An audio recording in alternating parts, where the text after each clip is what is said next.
Hey, remember how last episode was all about these weird romantic relationships all the characters were in? Well, this one is still kinda about that. But there's more fighting. And Damar is pretty great, isn't he?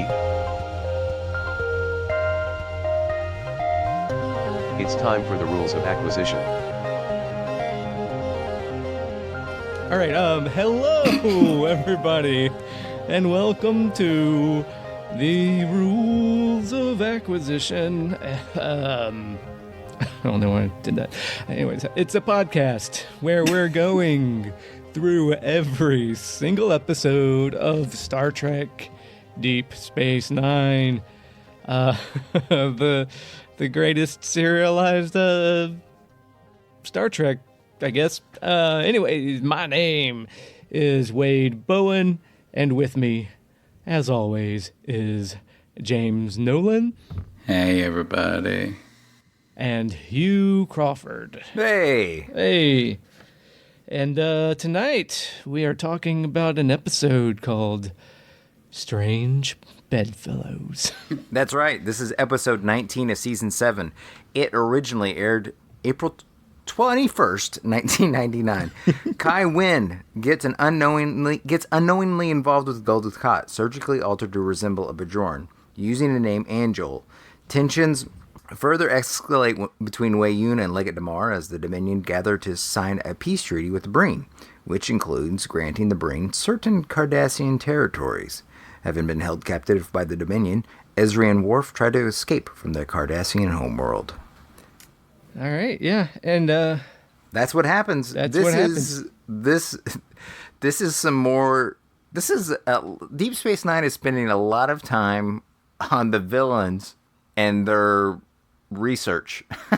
Yeah, I was just about to say this. I just drew a blank for what happened in this episode, and I just got finished watching one. But yeah, it's like we're fully into this serialized arc. Is research next week? Is it just blurring research. together? Oh, that's next week. Research is next week. This is where he's got to... Oh, my bad. He gets caught. No, he's convincing her. You know, he's letting her to know that the pirates aren't going to hurt, and that the pirates she can stretch her soul out to accommodate them. That it only hurts for a little bit at the beginning with the pirates, and then ends up that she'll end up enjoying the pirates just as much as he does. Oh, okay. And you just got to learn to breathe through it, right? Well, yeah. The thing is, she's a disgruntled employee, and right. so she's really angry at her current boss. Mm-hmm. So she's gonna stick it to her current boss by siding with somebody from a different department in the company. Yes. Yes. So yeah, this isn't where he gets caught. This is where she decides to be a satanist. Right. Mm-hmm. Right. Yeah. I guess. Yeah. Her personal I think her personal descent into whatever this is, it's close to working. I feel like, but she went away for like whole seasons. Yeah. And she never really had a series long arc to put the weight on what they're doing here. Mm-hmm. Which is why I think they're leaning on her really heavy now, but it is kind of... Yeah. It feels almost like, I don't know, a little rushed, like certain other shows. It just, we're in our last season. We got to wrap this shit up. And look, generally shows don't rush to their conclusion and make characters do wildly out of character things. Oh, that never happens. They fix that problem in TV nowadays. It's not like it was in the late 90s, right? Yeah, this is... Hey, would this be more interesting if you thought that there was some like chemistry or sexual tension between Dukat and Winn, but it was never like... It was never... I mean, this is explicit. It's explicit and, right. and a little... And a little weird. And as a result, it makes it boring almost. Yes, yeah. By Right. making it... Like, if there was a little... There's no sizzle to the steak. Yeah. It's just cold steak on a plate. Mm-hmm. Right. I feel like when they were breaking this and deciding to do it, they're probably like, well, we've established that Dukat likes to fuck Bajorans, but we're like... Yeah, we established that he wants to fuck this Bajoran or that he enjoyed, Well, I think that they got off I think these guys at this time in their lives had a bit of because they were talking, even they have quotes about how they were giggling while writing it and stuff. So they're man babies, and and I think it's because she's an older lady. Oh, you're telling me these guys don't understand mature relationships? I don't think these guys understand mature relationships, but I think they're sort of. So I think that they're kind of I think they think it's funny and fun. Yeah, and I didn't mean mature as in the aspect of like their Pornhub searches. I'm talking about that and any relationships in general. Yeah. Oh yeah. Yes. But like, why? That's like how serious they're taking this. Mm-hmm. Yeah. Like that's the problem with them as showrunners and show writers. Yeah. Yeah. Yeah. You know, they're so flippant about what they're doing with everything. Yeah, there is I think that interjecting a 60s lounge singer as a major character. I think that they're very cocky. I think they probably are very cocky. Oh, that's where you think they're coming from. I think so, and I think that they thought this up, and I think that that's interesting. I think that they were really kind of happy about it. I bet, and I don't, I wasn't following the zeitgeist at the time, but I bet that a lot of the Star Trek sort of world was talking. This was the one where the writers' room were the celebrities of the show. Right. Kirk and Janeway, those were all, like, no one knows who ran those fucking seasons. I mean, we do because we talked we looked it up. But I mean, for the most part, right. Deep Space Nine people talked about the writers. And then by the time I'd gotten onto it, one of them had blown up to having this phenomenon show. Right. So I knew him from that. So I think that the room were celebrities, and they were probably, I think that's why they didn't allow people to change lines. I think that's why they were constantly fighting with the actors over basic things. The whole Dukat Kai Winn relationship kind of, it feels to me like they were proud of themselves for putting the puzzle pieces together. Like, oh, how we're wrapping up the show. We've got this religion plot siloed off, and now we've dealt with enough with Dukat to make him a religious fanatic. Oh, but that's perfect. We can get our religious fanatic to fuck the Pope, and he's an older, an actor. And so this works out great, and they're probably real proud of themselves and patting themselves on the back for just like the logic puzzle of it all. But like, it doesn't, like you say, there's no sizzle between, and it's weird. Yeah, and there is. I don't want to just outright say that Kai Winn is or that Louise Fletcher is not particularly good in these episodes. It seems that way, but then there's the scene. I don't think either of our bad guy act like. I don't think the actors. I think they're competent. Sometimes really good. Like competent to really good. Yeah, I think that I don't think they have any chemistry. No. And I don't just mean sexual chemistry. I don't think they have like scene chemistry. Like, no, you're right. They don't feed off of each other. They're almost walled off. Like, you could have shot them on different days if they're not in the same shot. Right. Yeah. So that's why when I think that, because I was thinking I was personally thinking she's pretty bad in this episode. But then there was the scene with Kira, and I was like, she's like it works here, Yeah, it's like the writing and everything, and there's no chemistry between the actors. The writing is kind of overwrought, and just the music swells. This is the one where they start off in bed eating. Yes, in bed. Oh, yes. In bed eating. That's such a bad choice. You ate all the milliberries, and yeah. And I mean, those tight close-up shots of them putting food in their mouths. Nobody. You ate all the milliberries. I think they thought it was twisted fun. Yeah, like that it was dark and like it was like it would be real sick to think, and then they're kind of reveling in it. I think they think it's edgy. Yeah, like they've already shown it's edgy, but like her sex aftermath scene with Skeletor was more risque than this. They had chemistry. Yeah. They had chemistry, but like she was under the sheets. And let's just admit it. Like Frank Langella lived a life where he basically got any woman he wanted. Right, yeah. That was slightly older than him. And so, I think maybe he has like a charisma that, you know. Yeah, and from what I gather from, you know, I was rather rude to Mark Alemo last week, but I bet he could have been a bit of a creep about his scenes with her too, and not like. Yeah, and in fact, there was an incident Either way, it's pertinent to this conversation. I think it may be the actual incident is next week. Okay. But it gets to a point where Mark Alemo always played himself as if Dukat was right, and always got like this like super evil turn has not been taken well. He was kind of grumpy. Like, he was not happy behind the scenes with it. And he apparently kept pushing it. And when he refused to shoot the scene where he has to slap the tooth guy next week, and they had a like, so he's playing like there's some issues with his disagreements with the storyline too. So, oh man, I can't wait to unpack that because I totally felt that Dukat would just knock out. No. Anybody who, and I think it may be that Mark Alemo. I mean, I don't know. Mark Alemo didn't get Dukat, and I think he probably. That's what I think.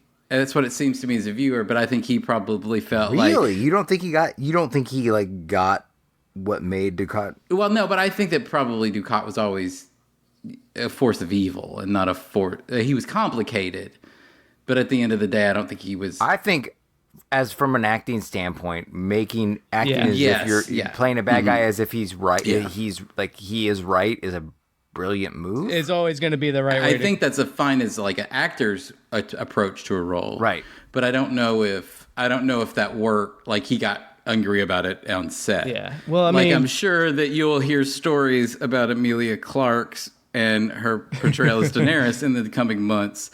I'm sure we'll hear stories about what happened behind the scenes with her. Oh, you didn't hear her whole long spiel about what she did when she found out? No, I haven't. I just heard the drunk when she drunkenly mocked it, but I didn't hear. That's not for this podcast. Yeah. No, she was. I think she thinks it ruined her life. Well, you can imagine how much she dedicated to that role and how. All right, yes, but anyway, that's Mark Alemo is a little bit different. He's been cast as a villain from the beginning, no matter what his ultimate motives were. Yeah, I mean, but you know, whether or not he got the character, he understood it wrong. Like, I mean, he's not wrong that if they had played it more as a nuanced other than role where he could still think that he was a good guy instead of like. That would have been a better result. I don't like that he's possessed by Satan gods or whatever. Right. No. Right. That's the ultimately because right or wrong, his evilness or his villainy. There's no agency. Would have been by his own agency, right. Not by the god, the games that gods play or whatever. Yeah. Well, that's why I don't like anything that happens to these characters at the end because they're just. What's interesting about watching people be manipulated by like their bosses. Yeah. Well, there's like there's like 3 main plot threads going throughout this whole kind of chain. Yes. There's the Kai Winn Dukat stuff, which I agree, I don't like at all. There's in this episode in particular, there's the Worf and Ezri stuff, which I don't really like at all either, but there's some scenes and interactions that kind of work well for me because they at least have a little bit of chemistry and there's stuff that... They work through it. There's some stuff that works in that, even though I might not like a lot of it. Yeah. I agree. I feel it's clearly like a love story written by committee. Yeah. Because I don't really understand all the beats to where we're going with it. But yes, that's... Yeah. And then there's just the war stuff with the Damar, which I actually really like a lot. That part of this whole serialized thing is what... I think a broken clock is right twice a day. And I think that the Damar stuff is kind of like... Is that 2 times? Yeah. It is kind of like, I feel once you decide that you're going to go a certain place with the character, there's like a roadmap automatically laid out for you. Right. And that's the stuff that's just the war plot and the political realities of the war. So that's like the most interesting to me anyways. Sure. And also, I just feel like it's of these 3 plot threads that you deal with in this little sequence of episodes. It's the strongest. I feel like it's the strongest scene-to-scene storyline. Yeah, exactly. Yeah. Because I feel like, okay, so we know from a little bit of what we know from ahead that the Dukat Kai Winn storyline was too much early, and that's like they basically go away for 8 episodes. Yeah, we talked about that last week. They go away for like 6 episodes coming up. So so it's obviously poorly paced that regard, and so you have all of this stuff sort of smushed together, and it's just a lot. It's like what we just said, but then you have the Worf and Ezri scenes that are, I feel like, disjointed, like from episode to episode. Like I feel like what I watched in the scenes they had in this episode. First off, I don't know. It seems like this question of like is following this is a major multi-episode storyline of is Ezri and Worf in love or not? Yeah. Was like answered in episode 3. So why is this such a big deal now? That's beside the point. But I do feel like last week Worf told her he was going to commit to her, and she, it wasn't well told, as we said, but and it comes out that she loves Julian. And in this, it seems like they hashed the exact same shit out. They're mining the same shit, right, to come to the same conclusion. Well, so for this, that was my problem with like the Avengers movies. right. Spoilers for for Avengers Endgame, but like Thor's storyline about his own narcissism and like growing up. Yeah, that was the storyline from. I thought that was like this storyline of Thor 1, Thor 2, and Thor. Right. Maybe like half of Thor 3. I don't know. Like so. For this episode, like I see how it kind of fit. Like you're not wrong. Like how the last episode was like working up to I love Julian instead, and that big pull out of nowhere that kind of was like not out of nowhere but bad. No, it was out just of nowhere. Dumb. Yeah, I mean it was like you could whatever. It's bad. I don't like it. I think I was pretty clear about that. And then this episode, it's them finding a way to escape, but also their interpersonal thing is dealing with the fallout of he's mad because she's in love with Julian, but this one is like how can they end up friends and cool with it at the end of this episode, which he didn't. He was just mad at the end of last episode. So there's a little bit of backtracking and rehashing that stuff for sure. But it's like they even at the end of it, they're a little bit further than they are. That's true, because they're taking she puts her finger on the actual issue. Yeah. It's like she's like last week we decided that we weren't going, like I'm in love with Julian and this isn't going to work. This week we decided that you're angry at yourself because you really don't love me and you feel guilty about it. You feel guilty for fucking her. They had Right. And there's some entering stuff. It's a weird way to explore the relationship. Yeah, it really is. Yeah. Is to have them go backwards from what was established like 17 episodes ago, and then yeah. It just doesn't work. Yeah, it's like I'm saying. It's it doesn't really work that well. It works a little bit better than Dukat, and then the Thot Gor, and we learned that there's going to be the Thot Gor. brain. Yeah. Why are they so bad at executing these relationships if they want to act like they're so important? Like it would be great if Dax and Worf and Julian didn't have to be in a love triangle, so they can. I think that, but why are they so bad at doing it over time? Because they get because we can't say that's not serialization, because every show in the fucking world slow burns ships. They're not, and does it week to week and does it 1,000 times better than this. It's the problem isn't the series. They're just bad at relationship stuff across the board. I would say that's probably true that they are bad about it. Yeah. Because I think that they just have their pet projects. Yeah. And their pet projects aren't character driven. I would say that it's motif driven. Yeah. Oh yeah. And I think that they're more interested in like doing a cover album or a karaoke version of some other story and just superimposing Star Trek clothes on it. I feel like that what this viewing, maybe more than the first time I viewed it, this viewing feels like it's more about like what I'm more like on a date with Ira Stephen Bear, and he's showing off all the things he thinks is cool. And I'm looking at it more that way, which is why all the noir show episodes and why all of the movie references and all of it just seems like it's, and the Vic of it all. It seems like that who was not in this episode at all, just to be clear. No, he's not. But I mean, but there is this sort of I feel like that it's more about look, and then there's this, and then him trying to show off the things he thinks is cool, as opposed to him trying to own a story. Sure. And shape a story over time. That's what it feels like. I think that's a totally fair assessment. Yeah. That's not unfair. You know what I feel like? I feel like ultimately he was giving what was something that was perceived as something that could be stale. Okay, this is the third Star installment Trek, of a thing. Yeah. And I'm a rock and roll guy, and I'm going to be I'm going to make this cool. Yes. And this isn't going to be your father's Star Trek on my watch. I'm gonna be making this Star Trek show in my man cave, yes. Sure. So I think that's why he rolls out all of his personal. All we get is all of his personal fave stuff. Mm-hmm. Yeah. And then they look up. I wish his personal fave stuff would be my personal fave is being into character-driven stories. Yes. Mm-hmm. Yeah.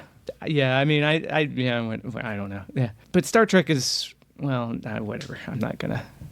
Star Trek on TV has always been kind of weird with that. Yeah, I mean, it's never been the most character-driven show, but when you start trading in large story arcs and epics, and then you want to dedicate hours of your final show to Ezri and Worf in a room talking, you would have had to have done some heavy lifting. Heavy lifting to earn that, and they just haven't. Right. Well, that's the thing. They got to the end and they're rushed, and they're just kind of going through to trying to get all their things get all their motifs and set up for the end. And this was we talked about it last week. This was the episode that was Ronald D. Moore is the credited writer on this. And he was writing the episode, and it was dealing mostly with the Sisko wedding stuff. Right. And they pulled it out. Oh boy, is this the one where does this episode open with Martok giving the marriage speech? Yes. No, this one, do we want to go in and start going through this? Yeah, because they're running together. So this is a case where a recap would really help me personally. Right. So it starts off with Winn and Worf and Ezri, where Winn is like a real creep, where he's like, maybe they wish to physically comfort each other. I find interspecies mating rituals fascinating to watch. Because I like to watch this interspecies fucking is very fascinating for me. He said that before, hasn't he? Maybe. Or he at least said it tonight. Said what? Yeah. Said what now? Well, he says interspecies coupling is fascinating to watch. I think he said something. He's a freak. Mm-hmm. Yeah. He's into watching. He's a bit of a voyeur that way. And they're like, well, we're not fucking. We're fighting about how we fucked before you picked us up. Sorry. And then Damar meets Thot Gor, and that's the equivalent to a legate. Thot Gor. And you're like, oh, and then they get their you need your universal translator adjusted, and that's why they're just gonna do beep boop robot voices the whole time. And that's so mysterious. Yeah, it's very Star Wars too, isn't it? With the Leia costumes, but. The thing, a thought that just entered in my mind when I heard the so I just, in my mind, every time the Breen talk, instead of that noise, I'm replacing it. My mind has auto replaced it now because it got in my head to auto replace the robot noises with fart noises. And it's the most hilarious. I'm sure somebody on YouTube has already done that, right? Yeah, somebody needs to if they haven't. But if you just watch it and just that's a fart every time. It makes I don't know. It just cracks me up. But I'm a child. Thot Gor. Thought. That's the equivalent of a legate, isn't it? Yeah, and then you learn that they've got the treaty with the Breen that's a secret, itemized secret protocol of the elders of the Dominion, and Damar is pissed because he doesn't. Sorry. They could be going in that route, you know. Yeah, right. The Dominion is an octopus that sits on top of the world. Mm-hmm. And and then Septimus 3, there's 15 Klingon divisions, and they're going to take out Cardassians, and Damar is upset about that. And Winn says, I'm going to take care of it. We will not allow your brave soldiers to perish in vain. You have my word. And Damar thinks, oh, he's going to help. Where the fuck have you been, dumbass? That means they're all going to die. But he doesn't figure that out till later. I like that. This is the pointed storytelling. This is not muddled. The Damar descent is the one that I think that was ultimately one of my final point was that the Damar storyline scans from episode to episode, beat to beat, is making sense and being vital and important. So this is the one they're nailing. Yeah, agreed. And even to the point of, you set up the 500,000 so that when he finds out that they're wiped out, it affects him, and why it affects. It's very clear and concise. It's like, and then that carries you to the next moment of the scene where he throws all of that stuff is really good. Yeah, he throws his flat Coke at the. Oh my God, it looks so gross. It was like he was drinking like warm maple syrup or something. Right? Dude, it looked awful. And he actually drank a bit of it this time because he he pours just a shot's worth because who wants to drink more than that? And he shoots that. I assume it's just a syrup, is what I assume. It's right. Just, they just make a caramel syrup and added some water to thin it down a little bit, but not much. Mm-hmm. Yeah, and then it jumps to that.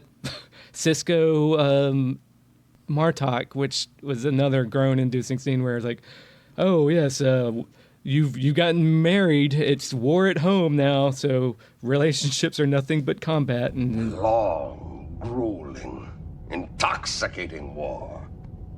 I remember the day my beloved Sorella moved into my home. I guess that's fine for Klingons, but it's gross for our human marriage, anyways. I think. Yeah. I don't know, but I'm a guy that's looking, pre-stages of that. Oh, these people, their views of marriage are really yeah. These are some messed up things to be saying. Right. Yeah, there's one look where for a second, Sisko, when he's talking about that Targ, Sisko has like a "what the fuck are you talking about?" look that probably is Avery Brooks, but then the script gets to where he's like, "Yes, I'm on board with this now." I think if the plot, is trying to give it is that Martok has we know from previously that he's got a pretty dark relationship. Leather and lace kind of relationship with his wife, and him saying that makes sense for Martok's worldview. Yeah, but when Sisko starts adapting it, right? That's right. Then that's that's the show. Right. That was my problem. Yeah, that's the show agreeing with Martok's point of toxic worldview. I was like, wait a minute, where he's like, he's pouring hot sauce on the dinner that he's made, and he's like, oh, the battle begins. And then he's pouring, just like, really. And she's going to get a sonic shower. Sisko's been married before, so I don't. That's what I thought too. Why is he getting advice from? That's what. So that scene is only in there because Ira Stephen Bear. Well, no. Later, isn't it later when Quark and Odo are looking in at Kasidy and Sisko? Is that this episode? What is the Sisko episode of this? Is this the Peppers? I can't remember. Is this got the Peppers? Is this the one where he takes her off the? And she bitches about I'm a fucking list? freight cabinet. Don't fuck with my job. Don't fuck with my money. No, that's next. No, that's next week, isn't it? Next week. This is the one where she was like, I don't want to do your Jesus shit, but I'm going to have to I don't want to have to do all your bullshit. And I don't. Right. There's ceremony to bless the mothers, which is also a gross. Because they cut the final resolution of this, right? Because I don't know. Is there a resolution to the blessings of the? Okay, there was a scene where they film it. Yeah, there was a scene where they filmed it. That's why I can't remember it because it didn't have a resolution. It was just something they talked about for a scene. Yes. Okay. Yes. You keep going. Yeah, because Sisko has a thing to bless people to get pregnant, which is like. Really, this is what you want to go? I know that he's adapted to being the emissary and a religious figure, but he's like, oh yeah, I do all the ceremonies they want. Like, can't you at least have a slightly more humanist approach to this religion, Star Trek? I gotta tell you, they are going out of their way to make all of these people as unrelatable as humanly possible. Right, like if they had him be a religious figure, but he at this point, Ezri not knowing what ex-boyfriend she wants to fuck is the most believable person. Right. If they had plot lines where he's like dealing with like, oh, this is how I'm going to be a humanist and also this religious figure. It's fine. But he's just like, nope, I'm on board with kissing babies and baptisms now. It's like, it's just a little weird. Do I even like Benjamin Sisko at this point? I don't know. Yeah. And then there's the one quick scene of just for yucks between Ezri and Worf the first time we see them, and when they're just hanging upside down just because, and they're like, oh, this is funny because I'm gonna be space sick, and it's played for laughs, and it's like a 30-second scene, and then they're just in a completely different cell. Can we just point out that when you're about to throw up, isn't being upside down the best way to throw up? Right. You are absolutely not going to get any splashback. No, nothing. I'd probably be easy to throw your back out, though, I imagine. Like, if you're jerking around. I don't know. It feels... That scene was there, and I was like, is there... It felt like an extra interrogation hanging upside down shit that they cut, because it's just weird. Just like, oh, and then... No, but you're supposed... I mean, we're familiar with Cardassian torture from... There are 4 lights and all that shit, so they had to like... It was just another phase of that, you know? Okay. Yeah, and then that's when he's like, I was seduced and betrayed because you always wanted to fuck me. And it's like... And this scene, like, it was weird to go back, but it was kind of like their fight was almost a little bit... I don't know if he said he was... Did he say I was seduced? Or you... He does. He says... I was seduced and betrayed. Seduced? I seduced you. At least we agree on that point. It was obvious you always wanted to get physical with me or whatever. And you fucked a lot of men as Ezri. And like she was like, yeah, it's quite a statement. A few? I know. I fucked the whole station, motherfucker. Yeah. I sucked 27 dicks.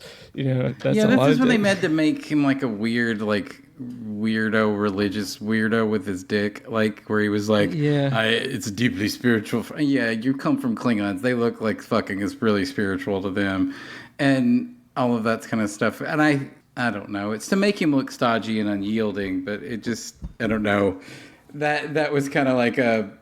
I mean, I'm not saying it doesn't make sense, but it's kind of just unrelating. Like, okay, you were a grown-up who fucked a girl, like another grown-up.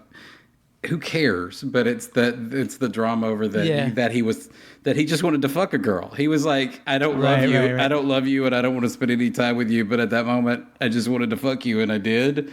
Well, I was fucking my old wife instead of you, and that wasn't right. No, he says that it was not a spiritual thing. Yes.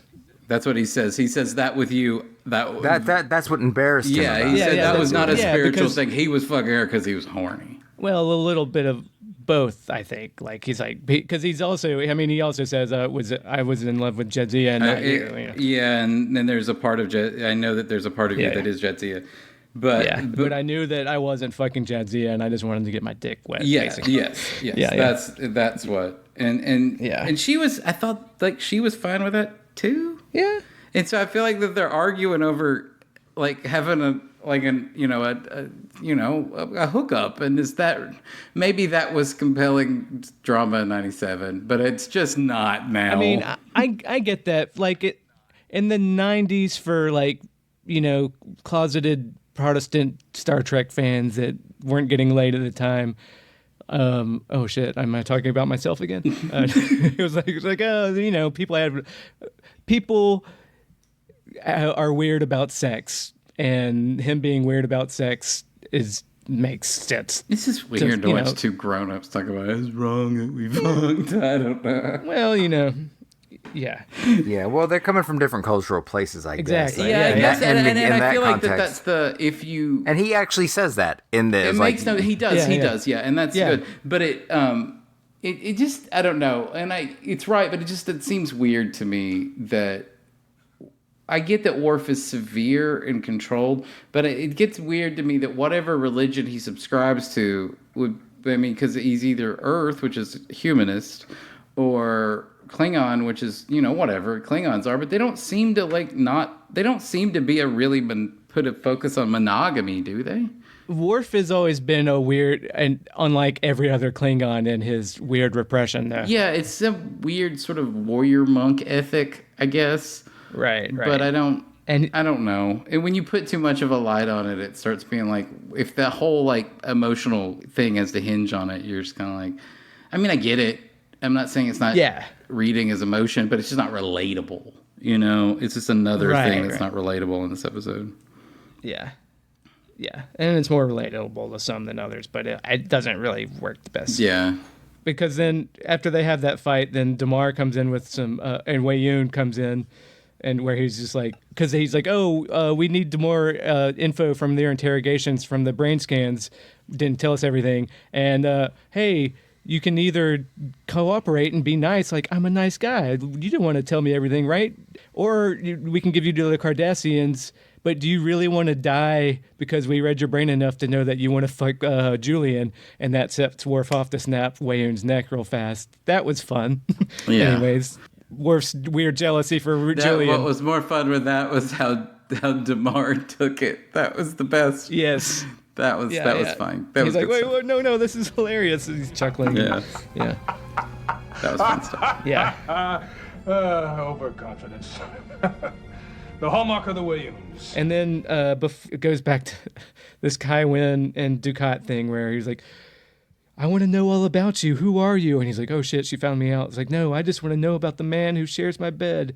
And then she has another paw wraith vision, and it goes straight into SCTV 3D House of Pancakes. Would you like some more pancakes? where it zooms in on her, and then that's a hilarious joke for anybody that got the reference. I just want to stop. I didn't, but okay. Is that where they're waving pancakes at the screen? Yeah, where it's John Candy's like, whoa, and it zooms in and then it pulls back out. And what are you comparing it to? The scene where she has a paw wraith vision. It zooms in on Kai Winn's face. Yes. And then it zooms back out, and then the paw wraiths are replaced with different actors. And then it zooms it back in. It's straight up SCTV 3D House of Pancakes. I know all our Gen Z listeners know exactly what I'm talking about.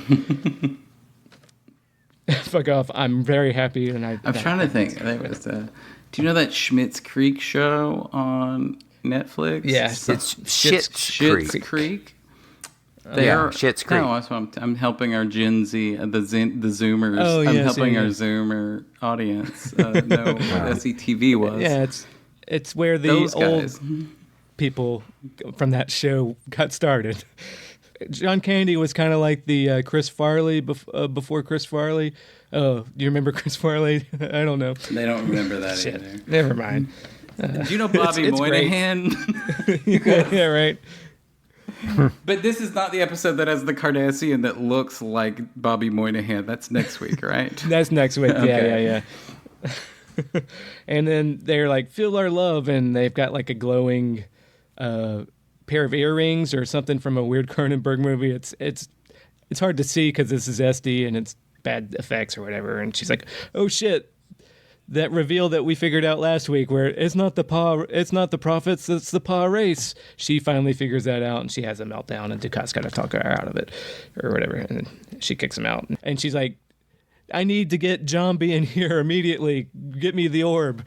And so get me Zombie's box. Go to Pee Wee's Playhouse and bring Zombie's box immediately. Mecca like a high, Mecca hiney ho. I appreciate the Pee Wee's Playhouse Right, references. Look, if I'm nothing else, I'm here for obscure references to things from the 80s and 90s. It's so funny to me that they're considered obscure, which was that was like one of the biggest parts of my entire childhood. Right. Is considered obscure. Yeah.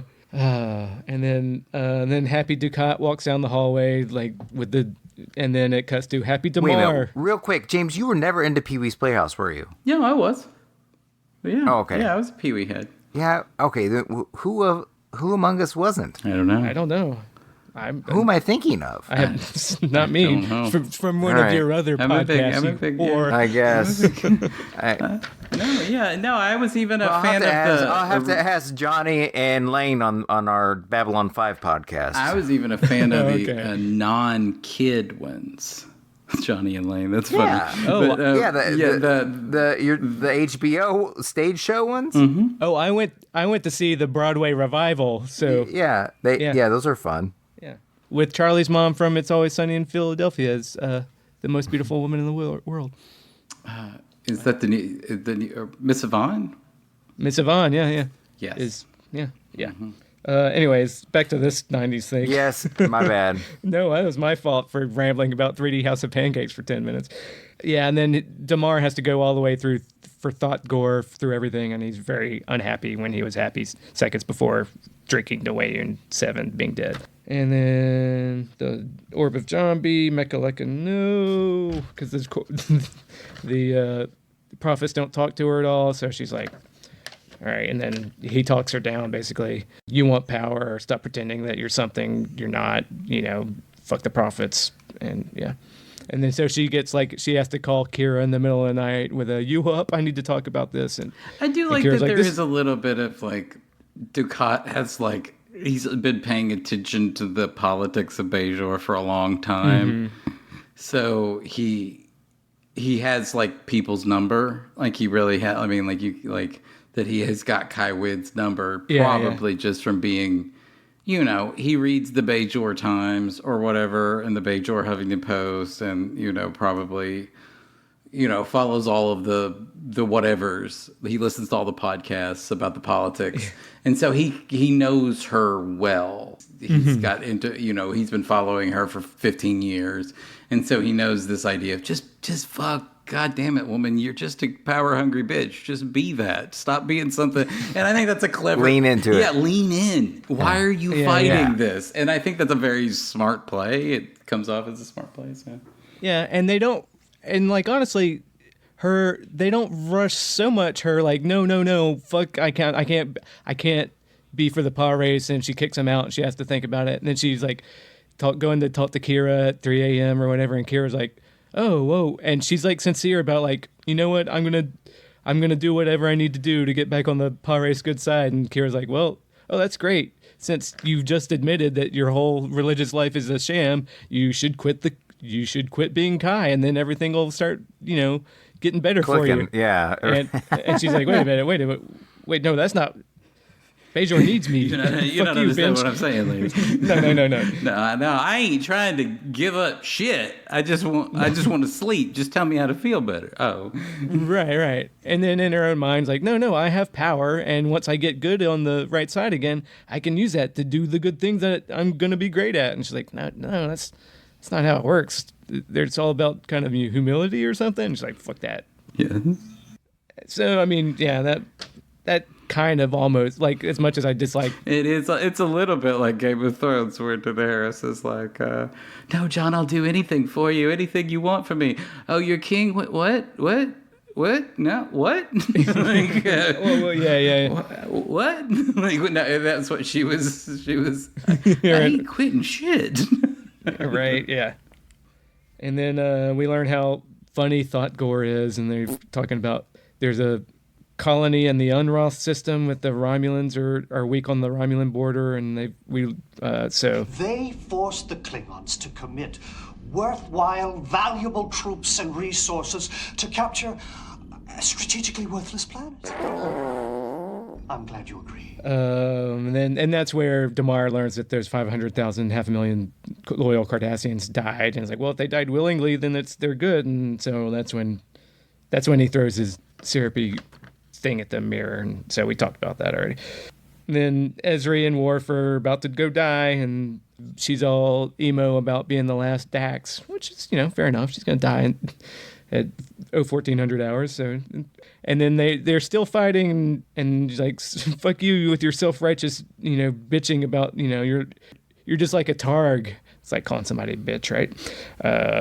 And you weren't even that good of a lay. And he's like, how dare you? And then they sleep on it, and they wake up, and he's like, you're right. Yeah. Oh, he's like, I did like that. He didn't play along with that. She was like, yeah, because that was that line I said a couple of bits ago that Nicole DeBoer is probably a good character actor, and if you give her, and that line was kind of like a dirty slam, and she kind of pushed into it with more gusto than she kind of did the other sort of things. And so, you're not that good. I hate to burst your bubble, Worf, but it wasn't that good. and she kind of she baited the hook on that a little, and more than I think she does a little. And that was a nice exchange. And he goes he goes right, always with the barb. It was just a very sort of I've been fighting with you for a few years now. I know how this. It was cute. It was a nice moment in a story that I couldn't follow. Right. Yeah. And it's not like he just says, okay, fine, you're right. Yeah, they have to sleep on it and cut to a commercial or something and come back.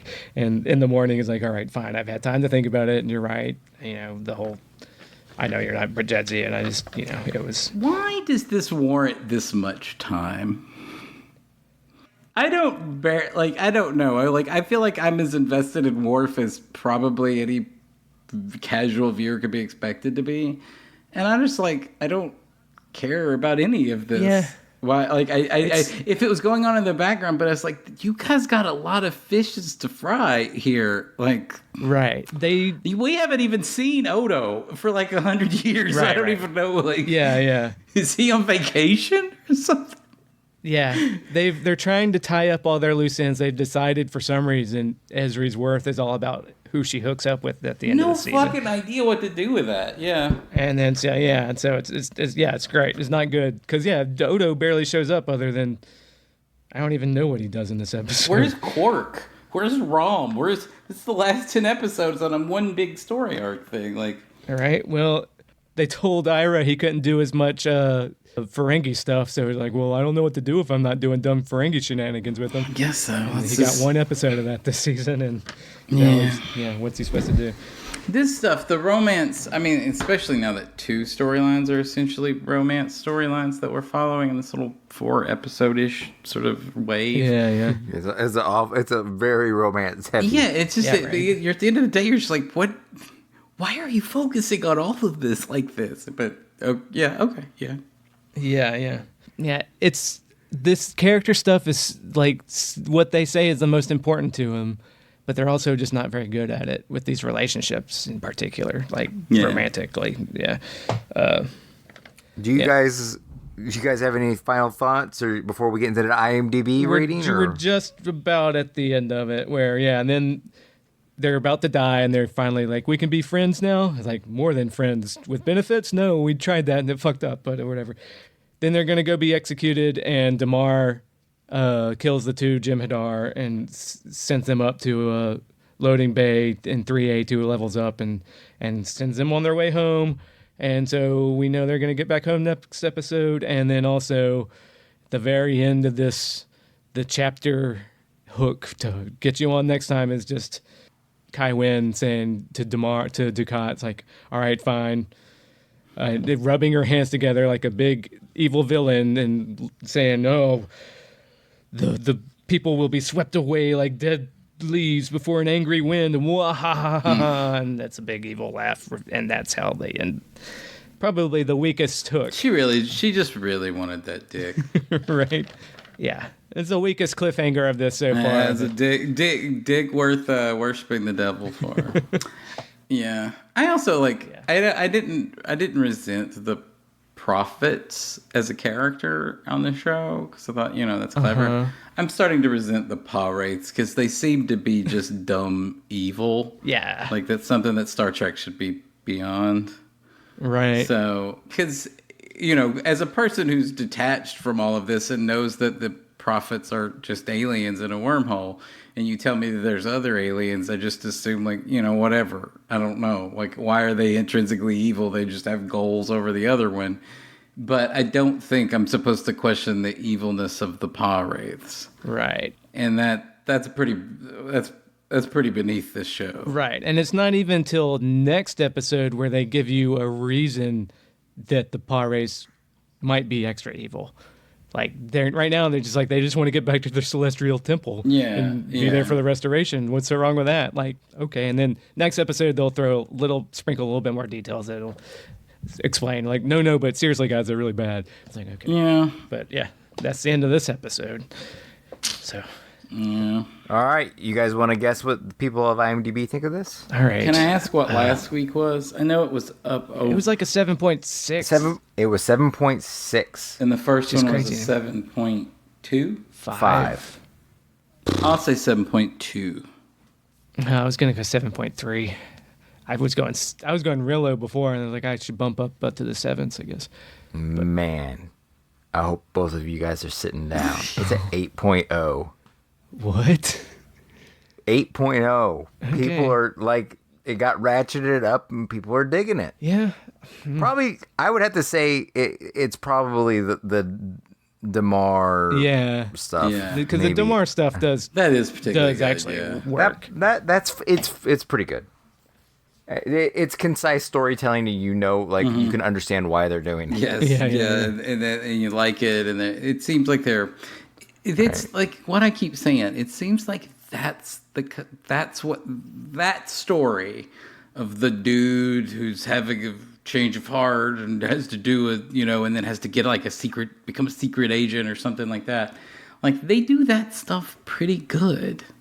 Yeah, he starts taking care of himself. Is that next week? But the writers know what they're doing there. But like I said, there's a blueprint that you could kind of pretty much figure out when you set a guy on this path. Yes, yeah. Okay, this is how you lay it out. Yeah, they didn't fuck it up. But two villains. Maybe it's because he doesn't have a past for that they feel like they have to deal with. Like they can write his future instead of having to deal with everything that they've done with him before. And it's kind of weird. I mean, I don't know why. I guess why I'm asking about the power wraiths, and I could have said this next week too, but I'm saying it now. I'm having tornado and storm stuff on my watch. Oh, warning or watch? It's a warning, but it's just a walk in the park for an old stepper. Don't worry about it. Okay, but I've lost my train of thought. Oh, I was going to say that I don't know what the stakes are with the Dukat so I don't know why I care. The stakes are they could get fired and the power race could find some other pawns to do their bidding. But I don't really understand. You've got essentially I'm watching one of our show's villains trying to talk with the other show's villains into having butt sex, and I can't figure out why I should care. I know that there's an ultimate reason, but at this point they need to tie it into something. If they win, I need to know. If they win, then I need to know Sisko's going to die or something. Right. They get into that a little bit next week. A little bit, but yes. Yeah. Like I said, they just sprinkle some details. It's okay. But it's just watching a lot of I don't know. Yeah. All right. Well, Wade, do you wanna outro us and then we'll. Yeah. Your time to give us phone calls or, do it. Smoke them if you got them. It's 917-408. 917-408-3898. And, follow us on Twitter and kickersofels.com. Keep up with all the other stuff we do. But especially to do that, go to patreon.com/kickersofels for that sweet bonus content that that might cost you money that would make us very happy and hopefully won't make it that sad. Anyways, that was a weak sell. Whatever. Do all this stuff. Give us reviews and tell all your friends especially and do all that stuff that every other podcast asks you to do, but do it for us, not those other guys. All right. Spread the love for everybody. Yeah. All right. Well, thanks again for listening to another episode of The Rules of Acquisition. We hope you join us next week as we go through another episode of Star Trek Deep Space Nine. For Wade James and myself, 3 to beam out.